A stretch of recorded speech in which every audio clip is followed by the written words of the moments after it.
This section is going to be on the spanning tree protocol. You ever wonder when you connect up switches in your network that you see that it takes an extremely long time for your ports to initialize?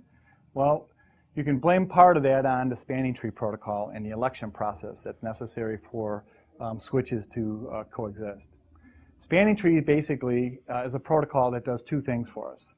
First of all, what spanning tree does is it allows us to connect switches in an environment and prevent that environment from having what we call router switching loops. Switching loops are when packets are entered into a loop and there's more than one way to get from one path to another, and they endlessly circle it within that loop.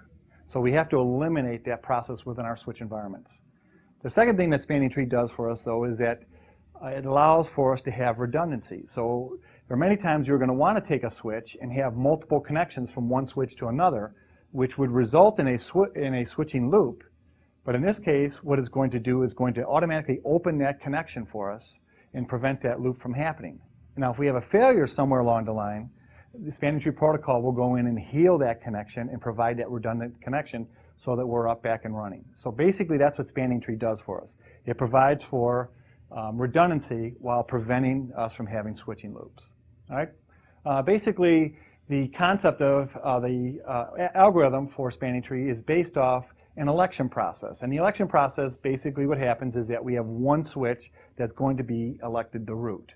So the term spanning tree comes from this idea that we are going to create this spanning tree that's going to have one path up all the way up through its root and up through the trunk. So the term spanning tree basically means we can continue to span this tree, but it's going to ensure that we only have one path through this entire environment.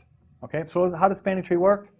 Well, basically what's going to happen is when we initialize these switches, we are going to have an election process that occurs. And so you're going to start to see the switches and the port lights start to change colors. And as they're changing colors, basically what's happening is they're exchanging information about their spanning tree priority or their MAC address, which is going to be used to determine which one is the root switch.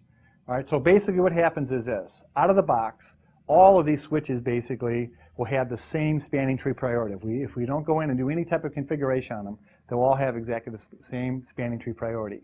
So what would happen is the switch that has the lowest MAC address would be elected to root.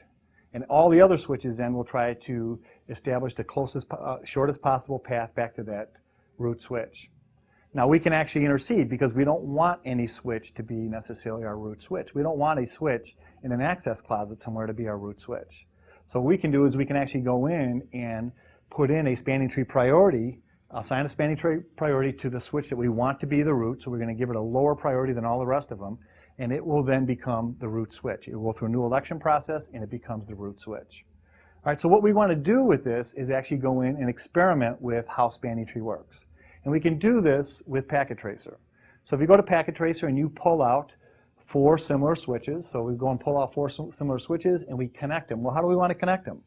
Well, why don't we just connect every switch to every other switch? Now we have tons of loops out here. We have all kinds of loops going to every switch, right? So how is spanning tree going to react to this?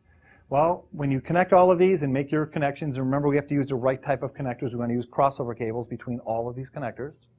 You'll see the spanning tree algorithm in effect. You'll start to see the port statuses change, the lights change, and ultimately after about 45 seconds it will settle out. All right? When it settles down, the election process has been completed.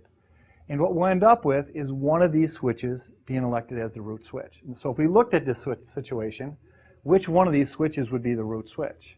Well, it looks like we have 2 good candidates, right? We have switch A and we have switch C, which would be good candidates for the root switch. Why? Because all of their switches are on. So it's a good chance that one of them 2 are the root switch. So how do we know which one is the root switch? Well, if we take a look at the connections to each of them, you can see that switch A is connected to switch B. Even though the port on A is on, you'll notice that the port on B is off. So we don't have a direct connection between A and B. Well, that's a good indication that this is not the root switch. So let's take a look at switch C. Take a look at switch C. Its connection from C to A is green on both sides. You'll see from C to B is green on both sides. And you'll see that C to D is green on both sides. Only one switch will have that circumstance. That has to be the root switch.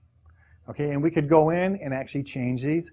Let's say that we wanted switch A or switch B to be the root switch. Well, how would we do that? Well, what we'd have to do is go into, let's say, root switch B, and we would have to actually go in and set the spanning tree priority. If we set the spanning tree priority so that it's lower than C, D, or A, an election process will occur, and now it will become the root switch. Okay, so what we want to do is challenge you to play with this. So go in and actually make different switches the root switch by changing its spanning tree priority. All right? Based on how you connect your switches, we don't really know which switch is going to be the root switch. So you should now be able to identify which switch is the root switch. And the last step is we want to see that spanning tree is actually working. So what if we go in and we make a disconnection? Right now, switch C is the root switch. Well, what happens if we go in and we disconnect this cable?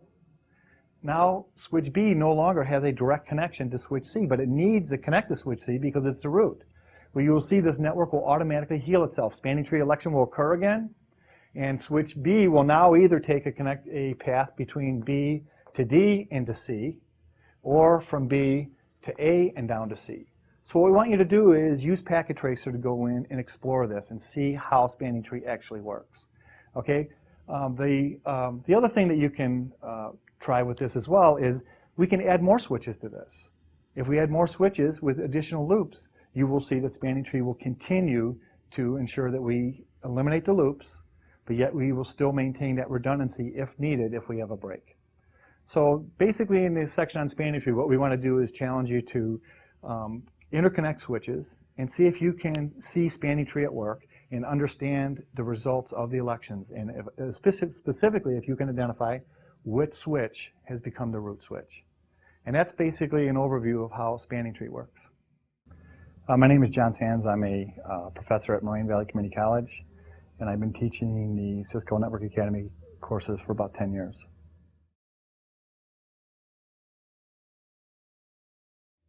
The three most important issues when you're teaching spanning tree, first of all, you need to emphasize what does spanning tree do. So you need to emphasize the whole concept of switching loops, and also you need to look at this concept of redundant networks and the ability for a network to heal itself.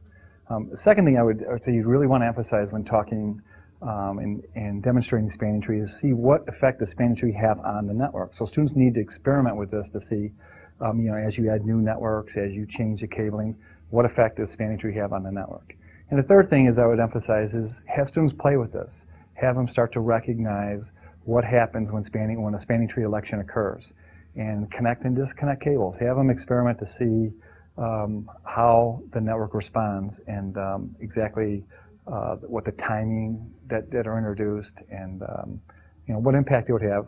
One other thing I'd probably mention, though, as you're talking about this, is that spanning tree really is critical, that it is configured on an actual production network, so you don't end up with a root switch in a closet somewhere. So that might be something that you might also want to mention when talking about spanning tree.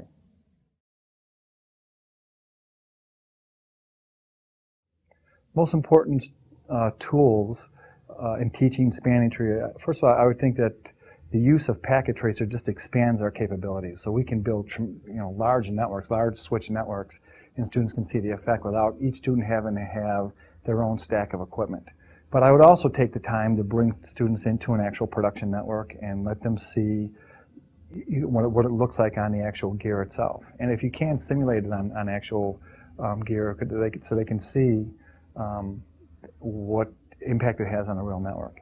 One caveat I would want to mention or note is that in real production networks, you are going to have VLANs.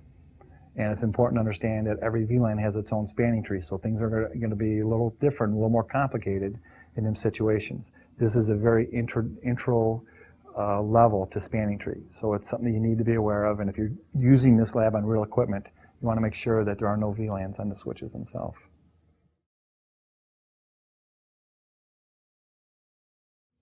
And I would end this by saying what I would recommend for most teachers is use this as a time to experiment and see if use this as also an evaluation tool. See if students can understand, the 5 stages. Can they actually look at the port statuses and identify what stage are each of these ports in? See if they can time the process.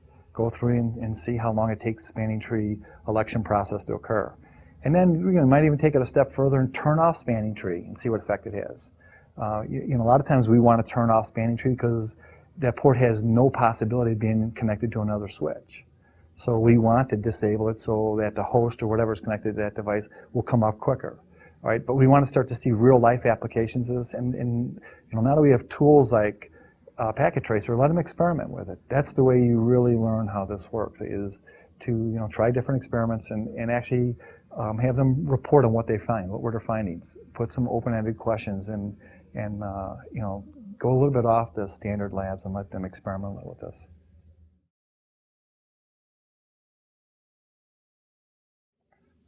Probably one of the things when teaching spanning tree that I wish I would have recognized and informed people was the impact of a switch that has multiple VLANs, because this lab won't work if a switch has VLANs on it, or it will work differently. So it's one of the things that I would warn teachers when they're working with this. The other thing is, as far as something I've learned with this is that this exercise really allows the students to walk into a network and to start to identify things before. And as we see these ports flash and so on, they have a better concept of what's actually happening in the network just by walking in and observing typical switches in a infrastructure environment.